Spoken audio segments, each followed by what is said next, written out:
This upcoming chapter of Boruto TBV VORTEX is going to be a very special one. It's already confirmed.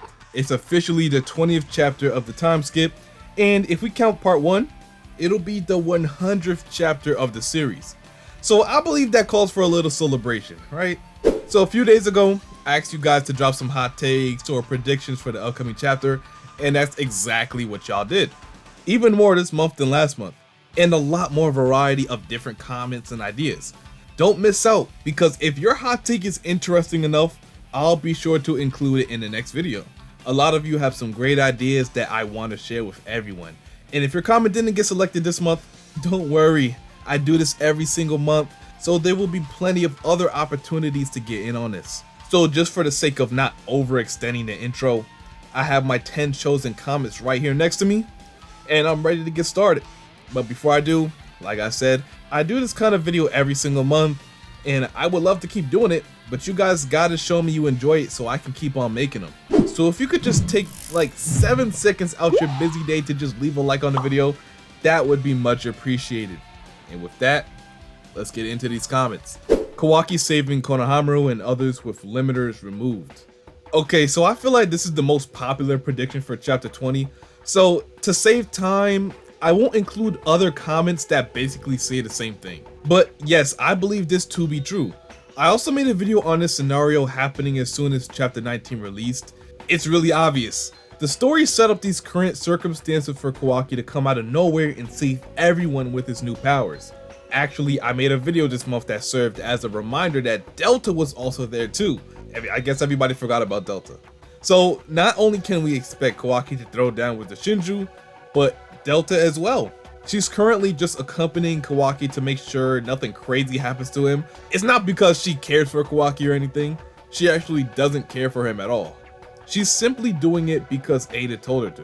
KAWAKI could save KONOHAMARU while Delta helps out Sarada and the others against Ryu, or it could be the other way around. While I don't think Delta could defeat MATSURI by herself, if she saves KONOHAMARU in the process, effectively making it a 2v1, they probably wouldn't get completely destroyed.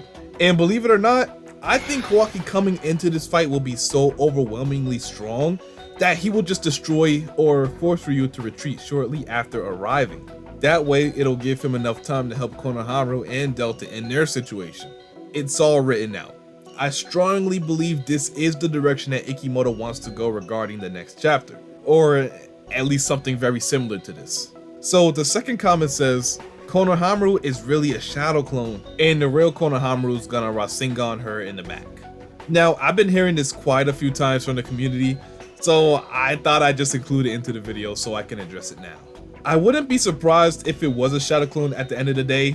These guys are shinobi, so the chance that KONOHAMARU could be playing it smart to send a clone in first before actually making contact with the enemy is a super big brain play. I actually remembered that's something Kakashi would always do. Until he correctly gauged the enemy's strength and capability, he would fight extra careful using clones as a way to get in close. But KONOHAMARU isn't of Kakashi's caliber, so I don't know. It would be a great diversion though.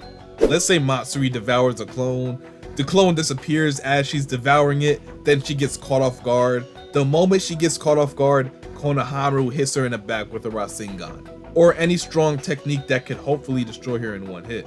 One thing that you have to take advantage of is the Shinju's naivety. You see how easily Ryu trusted Sarada and the others? That's what they needed to take advantage of.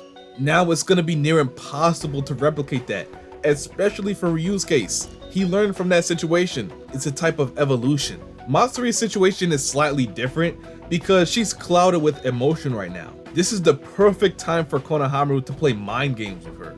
And a surprise attack would do wonders. So if he does use a clone now, he has the potential to do the most damage to her, maybe even kill her. But he has to be super careful because he only gets one chance. Hidari and Sakura is gonna meet soon, just like My Hero Academia when the whole Endeavor family encountered Dabi. You see, Hidari is a very interesting character because unlike any of the other Shinju, he has the potential to feel love unlike any other Shinju, especially if he comes into contact with Sakura. Let's look at it like this. The whole reason Matsuri was able to feel love towards KONOHAMARU is because she's more evolved than the likes of Hidari. I feel like the other Shinju were always more advanced than Hidari. Even early on, we seen he wasn't as intelligent as JURA or even Mamushi for that case. And the way JURA talks about how love becomes more of a threat as they evolve, we can see exactly what he means. Hidari immediately blitzed Sarada as soon as he seen her. It was because of the instinct. He felt nothing during that time because he just hadn't reached that state of evolution to feel love. But as he continues to evolve, those feelings will become more of a reality for him. Hidari before was questioning what he was. That's why he went to Konoha in the first place. It's when he truly figures that out. That's when he will continue to evolve. Feeling love during evolution is always a risk, and that's what JURA is afraid of. Sakura could be the catalyst that'll cause that evolution in Hidari. I mean, at this point in the story, I don't think it'll be Sarada that could do it, because she's his personal target. Once he sees her, the instinct to devour her will overpower his curiosity. But if it was Sakura, perhaps it would give him the necessary time he needs to sit back and allow himself to feel those hidden emotions. I'm not saying he would betray JURA and help Konoha, but maybe, just maybe, once Sarada or Sakura is in serious trouble, Hidari will decide to protect either one of them or maybe both, surprising everyone. That's what I think what truly lies in Hidari's fate. Shout out your last vid for giving me this idea. I can see Sarada and the rest are cornered by Ryu, and you see Sarada contemplating about using MS since she can go blind, and right when she's about to use it, KAWAKI shows up and steals the show. And since him and Delta are always in pairs, Delta can go and help KONOHAMARU. With this, I can see readers hate on KAWAKI for stopping Sarada's MS reveal. Okay, so first off, I appreciate the love, Joshua. But getting into your comment, I would second this. I would hate KAWAKI for disrupting Sarada's MS reveal, but I wouldn't be mad too long because KAWAKI's gonna make up for it by just being amazing. Either way, it's gonna give the community so much content. My most popular video is actually centered around Sarada, and I do have another video on her coming soon explaining all her abilities and potential abilities post time skip. I have mixed emotions about her character. One side wants to give her the benefit of the doubt and believe she'll show out soon, and the other side just wants to call her a flop. Not as a character, but just going off the hype we had for her going into the time skip versus what she's shown us so far, it's just not that impressive. We haven't seen her in an engaged solo fight yet, so once we get that, I'll try to see what direction I'll go regarding that. And yeah, he was paying attention to my last video because I did say Delta was probably going to come with KAWAKI to the land of Wind, and it looks like that may be the case. Now personally, I don't think Ikimoto will disrupt Sarada's MS reveal like that just off the fact that it's such a big deal. The magnitude of such a reveal is one of the biggest in the series. It will be a massive deal. So if Sarada does show her MS in this fight, Ikimoto might not allow KAWAKI to intervene in that fight. But maybe he'll join in another fight to save Konohamaru from MATSURI. And I also think Sarada won't go blind once he reveals her MS. Like, that's just a given. Just watch. Ikimoto's gonna do something different because of how she unlocked her MS. It was unlike any Uchiha before. So maybe since she unlocked it differently, they'll reward her with not having her go blind. I also explained it in that Sarada video I just linked to you guys, so you know, make sure you guys go check that out. I'm praying for a flashback to where Sarada was training when she was 13 or 14. We all want to see the Mangekyou, but I'd love to see her bust out a new move she learned. It would be cool to see Sakura or maybe Kakashi training her. Now we getting into the who trained Sarada convos. When I think it's pretty obvious that her mother spent a good amount of time training her. Even in the anime, Sakura loved training with Sarada. Now, I'm not saying that Kakashi didn't help Sarada either, because regarding the Sharingan, he's the only other one in the village that can help her with the development of her Sharingan, especially the MS, but only if she's aware that she awakened it, which she most likely isn't. We haven't seen many new techniques from her, Fire Style and Chidori. That's basically it. She's shown the ability to change the shape of the Chidori in the form of Chidori Nagashi, but nothing too crazy to where she's surprising people. Sasuke could have just told her about that technique once he taught her the Chidori. At the time, she probably wasn't able to do it, but once she mastered the Chidori and used it for a certain amount of time, she probably just experimented with it more and mastered that technique as well. And besides that, she hasn't shown us any other crazy tricks she learned. One thing for sure, If Kakashi was the one training her primarily, her development would be much more farther along than it is now. Just going on missions and getting experience as a shinobi could serve as training too. She could also count on her own peers for training, so maybe she didn't have a trainer, maybe she had a training partner like MITSUKI, who also has a similar chakra nature and lightning style. Or I guess her best friend Chocho. Let me know what you guys think in the comment section.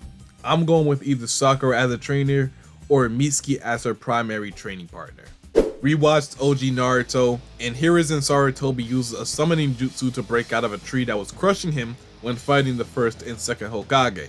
I think Konohamaru is going to bring that move back, still may lose the fight, but he's going to flex one good time for us. So the summon you're talking about is actually Monkey King Emna.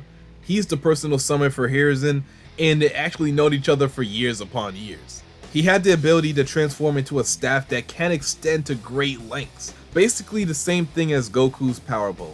Well, I'm pretty sure everyone knows this, but these characters are directly influenced by Sun Wukong the Monkey King. That's just mythology talk. But now that I had time to really think about it, Konohamaru having a summon like this would be pretty cool. Obviously not the exact summon as Hiruzen, but a much more younger version of Emna. That's exactly what Konohamaru's character needs. He needs some crazy Sarutobi power up that can actually make noise in the current era in Boruto. Right now, I would have to say Hiruzen is still the strongest known Sarutobi. That's not good at all. The new generation is always supposed to produce something better than the last. Not all the time, but personally, I feel like someone like Hiruzen should have been surpassed already within his clan. For Konohamaru to really be a relevant character in the story, he will have to surpass Hiruzen. That's a given. And of course, that's not calling Konohamaru weak. He could have already surpassed Hiruzen in some aspects, but he needs to show it. He has the tools to do it. Ikimoto just has to give him one good power up, and it's go time. He doesn't have to win the fight like the comment suggests, but let us see how far he's come, especially since he's in his prime right now. He deserves it. Like, now that I think about it, as a character who's been introduced to the story before Sasuke and Sakura, he needs to give us that moment we all been waiting for, like when he beat the Naraka Pain. So yes, a monkey sage mode, a new summon, new overpowered technique, man, give him something to work with. Don't treat him like a weakling. Moving on to the next comment, the chapter explores mostly what being consumed by a Shinju is like, and it's different than just being bit by a claw grind. Shinki's Shinju trapped by a puppet, Shikamaru and Ada talk. Okay, so what interests me most about this comment is the devoured part. I do want to see what happens when someone gets devoured, but I mean, if you're insinuating that Konohamaru needs to get devoured, then I don't want that to happen. I mean, they could just simply tell us what'll happen. I don't want any of the targets to be devoured, but if I had to choose from any of the targets, it might have to be Konohamaru. I don't want it to happen, just making that straight right now. But if they want to show the viewers what happens when a character gets devoured, then I guess Konohamaru is the unlucky guy to go to. That's a ballsy move. It's not a bad move though. You instantly transform the whole tone of this manga. When you kill off an OG character like Konohamaru, it'll make the reader believe there's real stakes in the story. Like any wrong mood could mean the life of someone important. Nobody's safe. But that's something I just don't think Ikimoto would do. As much as I think it'll enhance the story, it's just not in his nature, as far as I've seen anyway. I could be wrong, and I want to be proven wrong. Let's see what happens when a Shinju devours a target. Does their evolution entail them getting stronger physically, or do they evolve more so mentally? Maybe both. You see, these are the questions that need answering. So for the rest of the chapter, he said Ryu would be trapped in a puppet, and Shikamaru and Ada would talk. I don't know what puppet you're trapping someone in who can turn their whole body into sand and use the claw marks. Like, how would that even work? So that's probably not happening. Shikamaru talking to Ada about how his plan failed is a big possibility though. Let's say they talk via mind transmission or whatever. It'll just be to inform him on the current situation in Tsunagakure. I don't think Shikamaru can actually do anything but send more backup. He'll probably tell KAWAKI, and that could be what sends him to the land of wind. Okay, now we're getting somewhere. Ada tells Shikamaru the rundown, Shikamaru then tells KAWAKI what happened, and he goes to help out immediately after getting his limiters removed. Okay, damn. That actually makes sense. actually love that idea, no lie. No matter how you get Kawaki to Tsunagakure, as long as he's there, because there's a lot of ways it could happen, but this has to be upon one of the more likely scenarios, just because it brings us along for the ride. Kawaki won't just magically appear out of nowhere with his new power. We're actually gonna see the steps they took to get Kawaki in action. We're gonna get a fight and also an update on Gaara's situation, but I think the fight won't conclude right there, because they have to show off Kawaki's powers. Or if Boruto comes, I don't think JURA will show, because he tasked Code with killing Boruto, so he will leave it up to him, or make him look like a fool of himself trying. So yeah, we're definitely gonna get a fight, but not any fight. The main objective now is to establish Kawaki as a threat that's equal to Boruto or stronger. If not Kawaki, then it'll just be a way that Team 7 can delay the battle until help arrives. I don't think people realize this, but the story is hard stuck right now. A lot of other stories do this. They make it so the reader thinks there's no hope for the good guys to win, then out of nowhere help arrives at the last minute to give the good guys the advantage again. We're at that point right now. In Konohamaru's case, he's trapped by Matsuri. There's really no way he can get out that situation unless, like someone said earlier, it's a clone, and he uses that clone to his advantage to get a sneak attack off. But besides that, he's cooked right now. Same thing with Sarada and the others. It's crazy to say this, but they don't have the tools to defeat Ryu anymore. I think that sword was the only way they could have had a chance. They can't use Ryu's power against him anymore. Like, it was unfair with that sword. The advantage they had was crazy. If Boruto was allowed to be there, or even Kawaki with his limiters, Ryu would be dead already. That's how much of an advantage they had, and now it's gone. Plus, they gotta deal with claw grimes now, and that's not gonna be fun. So, long story short, yeah, they're cooked. Time for someone to swoop in and save the day. And whether that's Boruto or Kawaki or Sarada awakening her MS to stun the world, something's gotta happen or they'll just die. And I also thank you for bringing up Code, because it seems like he's just been tasked with an impossible mission. I think JURA knows Code can't do anything to Boruto. I feel like JURA is using Code for something bigger, a bigger goal that's not clear to us yet. Unless Code does something sneaky like try to kill Boruto or Koji while they're already injured, there's nothing he can do right now because of Boruto's strength and Koji's foresight. So yeah, JURA definitely has an end goal for Code. He's using him for something, and when he gets it, he has all right to just dispose of him. So I don't think he'll just leave the extermination of Boruto up to Code. He's only tasking Code that because JURA cannot find him. But if Boruto just comes out in the open, JURA is for sure still gonna pull up, because he already admitted that Boruto was a threat to the Shinju. So with that being said, JURA's gonna kill him if he gets the opportunity, no doubt. To be honest, the only one that needs help right now is Konohamaru. Hopefully Kawaki shows up. MITSUKI and Sarada are capable enough to beat Ryu, but they will definitely need help against the claw grimes. Okay, so more Kawaki dog. Pretty much said everything I needed to say regarding him.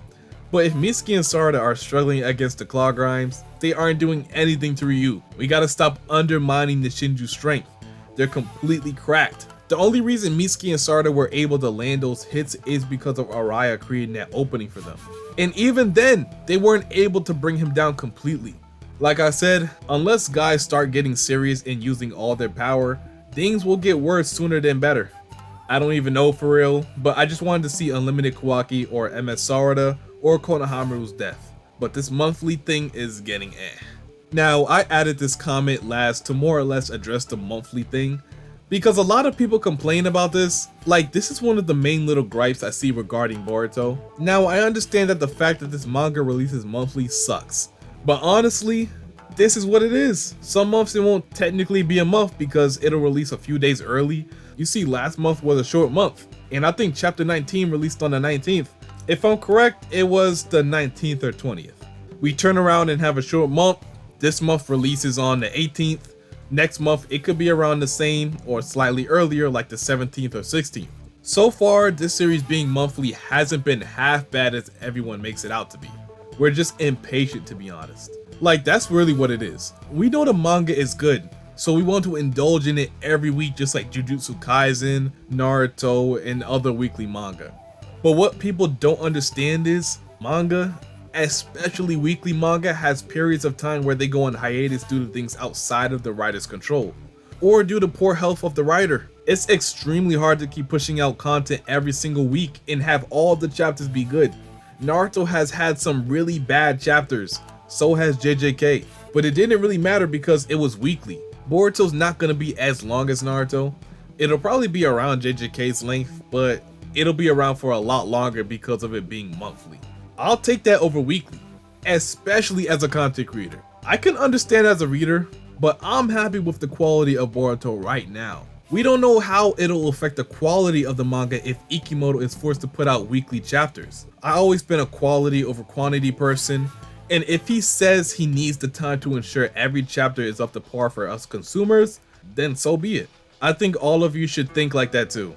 You make a manga weekly, you may end up with a situation where the author kind of rushes to end the series rather than takes his time.